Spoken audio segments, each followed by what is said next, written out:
본래 이번 부활절 예배 때는 제가 어떤 목사님을 초청해서 예배를 드리고 설교를 부탁을 드렸습니다. 준비를 하고 있었지만 그렇게 할 수가 없었어요.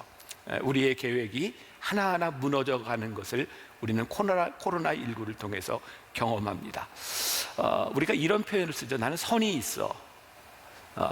내 삶의 위치가 있고 우리의 계획이 있고, 그런데 이런 모든 것들이 이렇게 무너져 내리는 일들, 우리를 당황하게 하는 일들이기도 합니다. 그런데 저는 오늘 그런 생각을 했습니다. 우리의 계획과 우리의 선이 무너질 때 하나님의 계획과 하나님의 능력이 우리들 가운데 들어올 수 있다.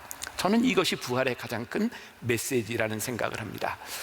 제가 여러분들과 함께 몇 주 동안 드라마 바이블을 함께 읽으며 저녁 때마다 라이브 톡 방에서 여러분들과 대화했던 적이 있습니다. 굉장히 힘들고 어렵더라고요. 여러분들과 정해진 시간에 늘 들어가야 되고 10분 단위로 여러분들 만나는 게 쉽지 않았어요. 그래서 어디에 있든지 그 시간을 지키고 여러분들과 라이브 톡을 해야 되는데, 한 번은 고속도로를 지나오다가 집에 도착하지 못해서 차 안에서 여러분들과 라이브 톡을 해야 되는 상황이 있었습니다. 제 아내에게 운전을 맡기고 저는 차 안에서 이렇게 이제 이어폰을 끼고 여러분들과 함께 대화를 하게 되었어요. 그런데 제가 굉장히 아끼는 이어폰인데, 그 이어폰에 그 이어 팁이라고 하죠. 이렇게 좀 부드럽게 만들어주는 그거 하나가 이렇게 떨어져 나갔어요. 그래서 아무리 찾아도 차 안에서 찾을 수가 없었고, 일단 다 끝나고 난 다음에 교회에 와서 저를 도와주는 목사님에게 이거 굉장히 좋은 건데 이걸 내가 잊어버려서 이걸 좀 찾든지 아니면 구입할 수 있는 방법을 좀 알면 좋겠다 그러면서 제가 이렇게 케이스에 드는 걸 주면서 한번 찾아보라고 했어요. 그랬더니 그 목사님이 저에게 이렇게 얘기를 하더라고요. 목사님, 혹시 그 케이스 안에 떨어져 있지 않을까요? 제가 웃으면서 이렇게 했습니다. 야, 이 사람아, 내가 바보야? 그것도 안 찾아보고 얘기하겠어? 그래, 한번 좀 찾아봐요. 그랬더니 한참을 찾다가 제 방에 이렇게 들어와서 굉장히 어렵게 얘기를 하는 거예요. 목사님, 그 이어팁 찾았습니다. 어디서? 그 케이스 안에 있던데요. 제가 바보더라고요. 제가 바본 줄 알아? 그랬는데 제가 그때 이렇게 지나가면서 이 말씀을 준비하고 있을 때였어요. 우리에게는 우리의 확신이 종종 있어요. 우리의 지식이 있어요. 근데 가만히 보면 내 확신과 내 지식은 어쩌면 우리를 가장 우리의 한계를 짓는 것들은 아닐까. 어쩌면 우리들이 생각하는 확신과 지식이라고 하는 한계 속에 갇혀 있는 것은 아닐까. 우리들 모두에게는 선이 있습니다. 저는 예수님을 생각해 보게 되었어요. 예수님을 바라보니, 아니 예수님이 공생애를 사시면서 예수님이 부르셨던 12명의 제자들을 보니 진짜 그들의 선이 뚜렷한 사람들이더라고요. 대표적으로 당시 로마에 이렇게 붙어서 살았던 세리였던 마태 같은 사람, 그런가 하면 시몬 베드로는 칼을 들고 로마와 싸웠던 사람, 너무나 다른 정치적인 견해를 가진 사람들을 예수님께서 함께 부르셨어요. 만일 그들이 그들의 견해대로 남아 있었다면 그들은 파벌을 짓고 있었겠지만 예수님은 그들을 공동체로 불러주셨어요. 예수님의 사역, 예수님이 우리를 부르셨던 이 모든 것들을 보면 우리들이 생각하고 있는 선을 뛰어넘는 그런 일들을 예수님은 우리들에게 참 많이 보여주셨어요. 저는 우리가 가지고 있는 신앙, 우리의 믿음, 부활의 신앙, 이것이 우리의 민족에게 저는 소망이 된다고 분명히 믿는 사람이거든요. 얼마 전이었습니다. 제가 국민일보 사옥에서 현재 우리나라가 안고 있는 갈등에 대한 문제를 가지고 이렇게 좌담을 하는, 대담을 하는 프로그램에서 제가 사회를 보게 되었어요. 그러면서 여러 가지 이야기를 나누게 되었는데, 그 중에 제가 이제 이런 이야기들을 하게 되었어요. 한번 예수님께서 이 땅 위에 사셨던 예수님의 공생애와 예수님의 부활이 주는 그 메시지는 무엇인가를 우리들이 좀 곰곰이 생각해 봅시다. 예수님을 보면 예수님은 정말 극단적인 보수적인 모습도 우리들에게 보여주셨고, 극단적인 자유주의적인 모습도 예수님은 우리들에게 보여주셨던 것 같아요. 그래서 언젠가 제가 여러분들에게 한번 소개했던 책이 있어요. 마이클 야코넬리의 뒤죽박죽 영성. 예수님은 참 일관성 없는 삶을 사셨고, 예수님은 이 땅 위에서 정의를 해결하고 하려고 이 땅 위에 오셨던 분이 아니라 이 세상의 모든 것들을 뒤엎고 하나님의 사랑이 무엇인지를 우리들에게 보여주려고 오셨던 분 같아요. 그런데 세상은 우리들에게 계속해서 요구하는 거예요. 당신은 어느 선에 서 있습니까? 당신은 어느 선에 서 있습니까? 목회자인 저에게도 요즘 그런 요구들이 참 많습니다. 그리고 제가 공개적으로 어떤 정치적인 견해를 이야기한다면 나는 이런 사람입니다라고 표명을 하면 어떤 사람에게서는 환호를 받을지 모르지만 어떤 사람에게서는 비난을 받을 수 있는 그런 세상을 우리들이 살아가요. 그것이 우리들이 안고 있는 갈등에 대한 문제죠. 제가 이 믿음이, 우리의 신앙이, 예수님을 믿는 이 믿음이 우리에게 소망이 될 수 있다라고 믿는 것은 이렇게 자기의 선을 지키는 사람들이 자기의 선을 뛰어넘어서 모일 수 있는 공동체가 우리의 신앙 공동체라고 믿기 때문이에요. 제가 좌담에서 이런 얘기를 했습니다. 우리 그리스도인들이 나는 이 선에 서 있습니다, 나는 이런 견해를 가지고 있습니다, 자기 선이 분명하다고 이야기하는 그런 견해를 이야기하기 시작하면서 기독교인은 정체성을 잃어버리는 것은 아닐까? 왜일까요? 이런 생각을 해보게 되었어요. 나는 이런 견해를 가지고 있어 라고 내 선을 정확하게 구별하는 순간 그 선이 어쩌면 하나님의 생각을 지배하려고 할 때도 있는 것은 아닐까? 우리가 선 밖에 서서 하나님이 하시는 일을 우리들이 바라보면 하나님의 관점이 생기고 내가 하나님을 따라갈 수 있는데, 우리의 선에 서면 하나님의 생각을 보지 못하는 인생을 살아가는 것은 아닌가? 그래서 예수님을 보니 예수님은 예수님의 선 안에 갇혀 있던 분이 아니라 선 밖에 서서 우리 모두를 보셨던 분이 우리 주님, 부활하신 예수님이었다는 생각이 드는 거예요. 제가 요 근래에 읽었던 아주 인상적인 책이 있습니다. 스캇 솔즈의 선 밖의 예수라는 책입니다. 사실 오늘 제가 이 말씀을 준비하게 된 것도 이 책에서 그런 인사이트를 얻었기 때문이기도 해요. 이 책에 C.S. 루이스라고 하는 유명한 신학자의 이야기가 나오고 있습니다. 역사를 보면 현재 세상에 기여한 크리스찬들은 다음 세상을 가장 많이 생각한 사람들이었다고 말합니다. 로마 제국을 회심시킨 사람들, 중세를 발전시킨 사람들, 노예 무역을 폐지시킨 영국의 전도자들, 이들 모두는 이 세상에 살아가면서 하늘을 바라보았던 사람들, 그 땅이 이 땅을 변화시켰던, 족적을 남겼던 사람들이었다. 하나님을 믿고 살았던 위대한 우리 신앙인들은 이 땅에 살아가고 있지만 이 땅의 선에 갇힌 자들이 아니라 이 땅의 선에 서서 하늘나라를 바라보았던 그들을 통하여 하나님의 역사를 이루어 오셨어요. 예수님이 이 땅 위에 살아가실 때 예수님이 가장 힘들었던 것은 무엇이냐면 이 세상 사람들이 세상의 기준으로 예수님을 계속 몰아가려고 했던 것이죠. 예수님이 기적을 일으키시고 예수님 주변에 수많은 사람들이 예수님을 따르기 시작할 때 그들은 예수님을 세상의 왕으로 삼으려고 했어요. 그런데 예수님은 그들을 떠나서 한적한 곳에서 기도하셨던 분이에요. 부활은 세상 사람들이 예수님을 죽음의 선 안에 가두어 놓았으나 그 죽음의 선을 뛰어넘었던 역사, 그것이 부활이요, 부활의 역사요, 우리들이 경험하는 믿음의 고백이에요. 선을 뛰어넘는다고 하는 것은 우리의 한계를 뛰어넘는 것은 아닐까? 여러분, 죽음보다 더 강한 선이 어디 있을까요? 우리 그리스도인들이 부활을 산다고 하는 것, 부활의 예수님을 믿는다고 하는 것은 세상이 가두어 놓았던 이 한계들을 우리들이 뛰어넘는 것을, 제가 참 좋아하는 말 가운데 하나가 우리의 상처가 사명입니다 라는 말이에요. 상처는 무엇인가요? 상처는 우리를 계속 가두어 놓아요. 너는 그 정도밖에 안 돼, 너는 그런 아픔을 가지고 있어. 그런데 부활의 주님이 우리들에게 오셔서 우리가 부활의 주님을 믿는다고 고백하기 시작할 때 이 부활의 주님은 우리를 가두어 놓은 우리의 상처의 한계를 뛰어넘게 하시는 분이에요. 자, 제가 지금까지 오늘 본문에 대한 이야기를 하나도 하지 않았죠? 자, 이제 본문의 이야기를 조금 보려고 합니다. 사도행전 20장 이후 이제 28장까지 보면 이제 사도 바울의 마지막 여정들이 나오고 있습니다. 우리가 잘 아는 거죠. 사도 바울은 부활의 주님을 만나고 그의 마음속에 어떤 열정을 가지고 있었냐면 하나님을 모르는 이방인들에게 복음을 전하려고 하는 열정을 가지고 있었어요. 그런데 사도 바울이 복음을 전할 때 이방인들뿐만 아니라 유대인들도 예수님을 믿는 사람들이 많아졌어요. 특히 예루살렘에 있었던 유대인들, 사두개인들, 바리새인들, 제사장들은 이 사도 바울이 눈에 가시 같은 사람이었어요. 그래서 사도 바울을 죽이려고 했죠. 그래서 사도 바울에게 이제 사람들이 이렇게 권면을 합니다. 예루살렘에는 오지 마세요. 근데 아무리 그래도 사도 바울을 막을 수가 없었어요. 사도 바울이 예루살렘에 간 것으로 인하여 사도 바울은 잡히게 되죠. 이제 사도 바울은 이제 재판을 받고 죽임을 당할지도 모르는 상황이었어요. 그래서 사도 바울이 복음을 전하기 위해서 그 예루살렘에 있는 천부장에게 이렇게 얘기합니다. 나 로마 시민권 있는 사람입니다. 그랬더니 천부장이 함부로 사도 바울을 대하지 못하죠.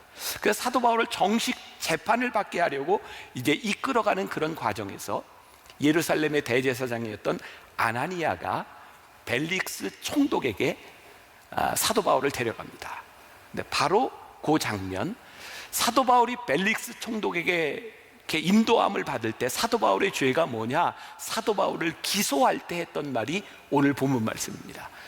자, 여기에서 우리들이, 제가 성경을 다 이야기하지 않지만 유명한 이야기들이 나오죠. 다윗이 재판정에 서서, 재판장 앞에 서서, 총독 앞에 서서 결박된 채로 뭐라고 이야기해요?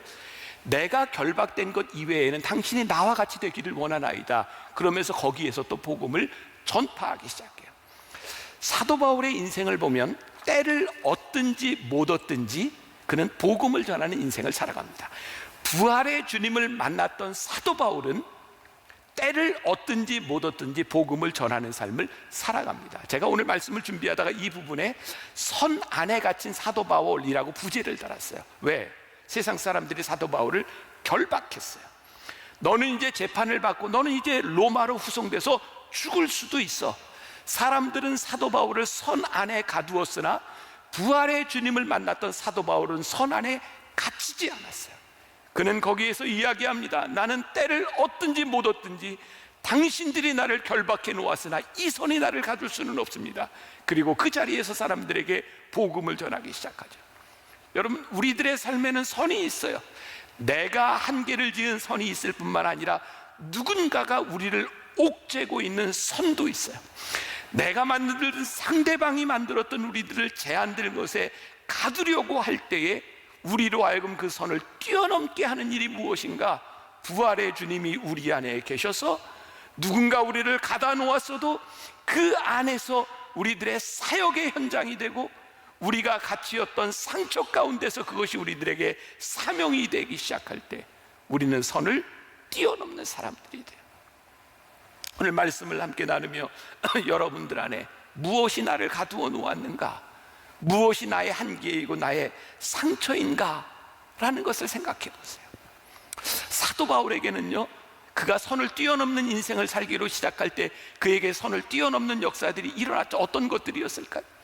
사도 바울은 그가 가지고 있었던 그의 과거의 경력과 경험이라는 것이 있었어요.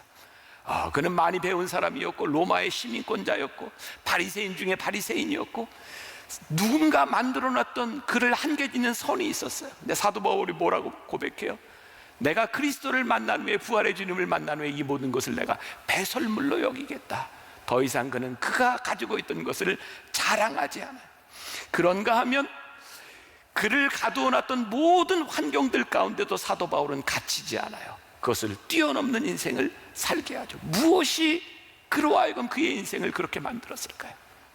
부활의 주님을 만나면서부터 사도 바울은 그가 생각했던 그의 인생이 아니라 그의 가슴을 뛰게 하는 주님을 가슴속에 모시고 그의 가슴을 뛰게 하는 사명자로서의 인생을 살기 시작하죠.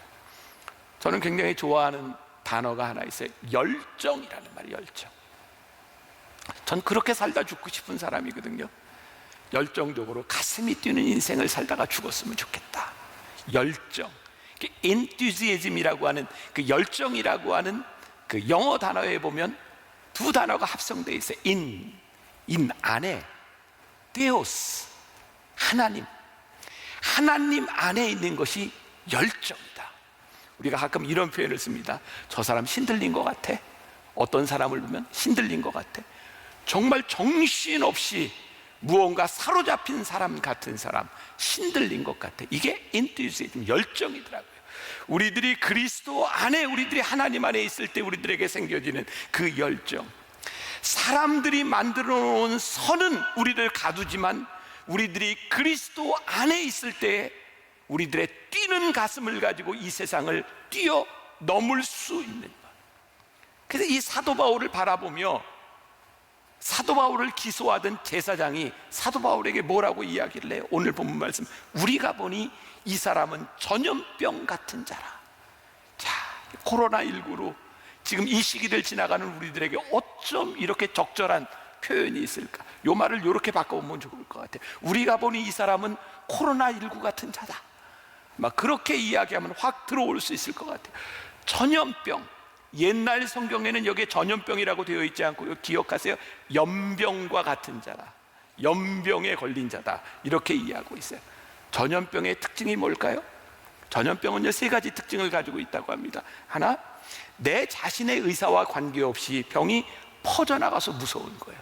두 번째, 상대방의 의사와 관계없이 불가항력적으로 그 퍼져나가는 병이 전염병이에요. 무서운 거예요. 나의 의지, 너의 의지와 관계가 없는 거예요. 세 번째, 어떤 특징? 전염병에 걸리는 순간 그것을 퍼뜨린 사람이나 그 병에 걸린 사람이나 똑같이 되어버리는 거예요. 사도 바울을 두려워했던 사람들이 왜 사도 바울을 두려워했는지 아세요? 사도 바울이 가는 곳에 그의 의사와 관계없이, 다른 사람의 의사와 관계없이 복음이 전파되어 나갔고 그들이 똑같이 그리스도인 되는 모습을 바라보며 사도 바울을 전염병과 같은 자다, 그를 바라보며 두려워했다는 거예요. 여러분, 코로나19 이 시대에 우리들에게 가장 두려운 말이 뭐예요? 확진자 아니에요? 우리가 확진자 피하려고 확진자 되었다 그러잖아요. 지금 우리나라 국민들의 40%가 확진자가 되었다고 하는데, 제일 두려운 말 가운데 왜? 확진자라고 하는 말을 듣는 순간 나와 관계없이, 상대방의 의사와 관계없이 나로 인하여 이 바이러스가 퍼져나간다고 하는 것에 대한 두려움을 가지고 있는 거예요. 근데 이 세상 사람들이 그 당시에 사도 바울을 바라보며 저를 전염병 같은 자다. 사도 바울이 그가 가는 곳에 바이러스처럼, 그가 가는 곳에 예수 그리스도의 복음이 전파되는 것을 바라보며 세상이 그를 두려워했다. 사도 바울은 선 안에 갇힌 자가 아니라 선을 뛰어넘는 사람이었기 때문에 세상이 그를 두려워했다고 말을 하고 있어요. 오늘 여러분들에게, 아니 저에게 그런 도전과 질문을 이렇게 던지고 싶어요. 우리들이 믿는 복음, 우리들이 믿는 예수님, 우리들의 마음 가운데 진짜 이 복음이 내 자식에게 전해지고 내 자식이 이 복음 믿어야 우리 자식이 하나님 앞에 제대로 될 수 있어. 우리가 예수를 믿고 살아가는 우리들의 공동체 가운데서, 우리들이 만나는 사람 가운데서 저 사람에게 복음이 들어가야 저의 인생이 바뀔 수 있어. 그 믿음이 우리들에게 있어서 우리들이 전염병을 옮기는 자들처럼 우리들의 선 안에 갇히는 것이 아니라 이 선을 뛰어넘는 복음의 역사들이 우리들에게 일어나고 있는가. 지금 생각해 보니 몇 년 전에 제가 보았던 그런 뉴스였는데 신천지였던 것 같아요. 막 부모들이 신천지에 들어가 있는 자식들을 좀 꺼내 오려고 막 피켓을 들고 막 시위를 하고 우리 자식 달라고 막 그러는 거였어요. 그때 건물 안에 있던 젊은이들이 그 부모들을 바라보며 이렇게 얘기했던 걸 기억합니다. 엄마 아빠는 믿는 대로 살지 않죠. 적어도 우리는 믿는 대로 살아요. 무슨 얘기입니까? 이단에 빠져있던 자식들이 우리 부모를 바라보면서 오늘 예배를 드리는 우리들의 모습을 보면서 엄마 아빠는 예수를 믿는다고 하면서 예수 믿는 사람처럼 당신의 믿음대로 살지 않잖아요. 그런데 우리는 엄마 아빠가 우리를 이단이라고 이야기하는 그 이단 가운데서 우리는 우리가 믿는 확신대로 살아요. 얼마나 무섭고 두려운 이야기입니까? 우리가 하나님을 믿는다고 하면서 우리는 절대 우리의 선들을 뛰어넘지 못해요. 우리의 한계와 우리가 지어놓은 그 한계 가운데서 우리는 정말 부활의 능력을 모르고 살아가는 우리들의 모습은 아닐까. 부활의 주님을 믿는다고 하는 것, 우리들이 그 부활의 신앙을 가지고 우리들이 능력을 가지고 살아간다고 하는 것은 우리의 선을 뛰어넘는 일들인데, 우리가 그 부활의 능력들을 우리들이 체험하고 살아가고 있는가. 우리들에게 복음이 전해질 때 이 복음은 필연적으로 우리들 안에서 충돌이 일어나는 일이라고 생각해요. 복음이 우리 안에 있기 때문에 이 세상의 가치와 충돌이 일어나고 그 충돌을 넘어서 선을 넘어서는 일들이 우리들에게 일어나고 있는가. 선을 넘는 자, 그것이 연병에 걸린 자, 사도 바울의 모습. 언젠가 제가 설교하면서 교인들과 함께 이런 인사를 나눈 적이 있어요. 혹시 기억나시는 분 있는지 모르겠어요. 제가 사도행전 강해할 때였는데, 우리 연병에 걸린 자로 살아갑시다. 혹시 기억나시는 분? 굉장히 나쁜 의미일지 모르지만, 이것이 굉장히 부정적인 의미일지 모르지만, 세상이 두려워하는 우리의 선을 뛰어넘는 역사가 우리들에게 일어나는 것. 어떤 책에 보니까 이런 문장이 있더라고요. 오늘날 우리 크리스천들의 문제는 예수님을 사랑하지 않는 것이 아니라 예수님이 사랑하는 사람들을 사랑하지 않는다. 전 이 문장을 굉장히 깊이 생각해 보았어요. 우리가 예수님을 사랑한다고 하는데 우리들에게 그리스도인의 모습, 능력이 나타나지 않는 것은 그 사랑이 굉장히 이기적인 사랑일 수 있다. 우리들이 이 이기적인 사랑이라고 하는 게 뭐예요? 상대방에게 내 사랑을 강요하죠. 나는 절대로 이 선은 넘어갈 수 없어. 그래서 나는 열심히 사랑하고 있는데 굉장히 이기적이에요. 나 중심의 이기적인 사랑, 그것도 굉장히 열정이 있지만 이것을 가리켜 우리는 사랑이라고, 사명이라고 말하지는 않습니다.